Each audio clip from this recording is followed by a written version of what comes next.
ఒక ఫ్రెండ్ ఉండేదండి. నేను బైక్ నడపడం నాకు బాగా ఇష్టం. ఎప్పుడైనా ఆ ఫ్రెండ్ వచ్చేది నాతో పాటు. సిగ్నల్ దగ్గరికి వెళ్ళినప్పుడు ప్రతిసారి అనమాట, జెస్సీ నీకు ఒకటి చెప్పనా, నేను ఎప్పుడు సిగ్నల్ దగ్గరకు వచ్చినా నాకు రెడ్ లైటే పడుతుంది, రెడ్ లైటే పడుతుంది, నువ్వు చూస్తుండు అని. ఆమెతో పాటు నేను ఎప్పుడు సిగ్నల్ దగ్గరికి వెళ్ళినా రెడ్ లైటే పడుతుంది అనేది చూసావా. నేను పవర్ఫుల్ కాదు, మొత్తం నాకు ఏదైతే అవ్వదో నాకు తెలుసు. అందుకేనంటే you are very powerful, you are very powerful. ప్రతిసారి షేక్ హ్యాండ్ ఇచ్చేదాన్ని.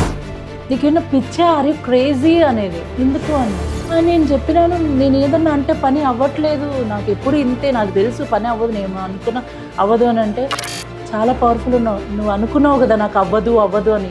అట్లా అవుతుంది కదా, నాకు అవ్వదు అనేది అవుతుంది కదా అట్లా, అంటే నువ్వు పవర్ఫులే కదా. మైనస్ ఎనర్జీ ప్లస్ ఎనర్జీ రెండు ఉన్నాయి. రామ ఎనర్జీ అంట మామూలుగా. సో రావణుడు కూడా చాలా గొప్ప వ్యక్తి, ఎంత గొప్ప సాధకులు అంటే భగవంతుడే వచ్చి ఆయనకి వరాన్ని ఇచ్చాడు. ఆ ఎనర్జీని ఎలా యూజ్ చేసుకుంటున్నావు అనేది ఇంపార్టెంట్. నెగిటివ్లో ఆలోచించంటే అదే విషయాన్ని పాజిటివ్లో ఆలోచిస్తే అన్ని పాజిటివ్గా జరుగుతాయి. అది ఎవరో అంటే మన వాళ్ళు చెప్పారు ఆల్రెడీ. అందుకే పెద్దవాళ్ళు చాలా తక్కువ మాట్లాడేవాళ్ళు. ఒకప్పుడు మాట్లాడినా కూడా నీ ఇల్లు బంగారంగాను, నీ కడుపు పండ, ఇవే మాట్లాడేవాళ్ళు. వాళ్ళు ఎప్పుడు కూడా నువ్వు నాశనం ఇలాంటివి ఎప్పుడు అనలేదు వాళ్ళు. జాగ్రత్త, నువ్వు ఏం మాట్లాడినా తదాస్తు దేవతలు ఉంటారు అని చెప్పేవాళ్ళు.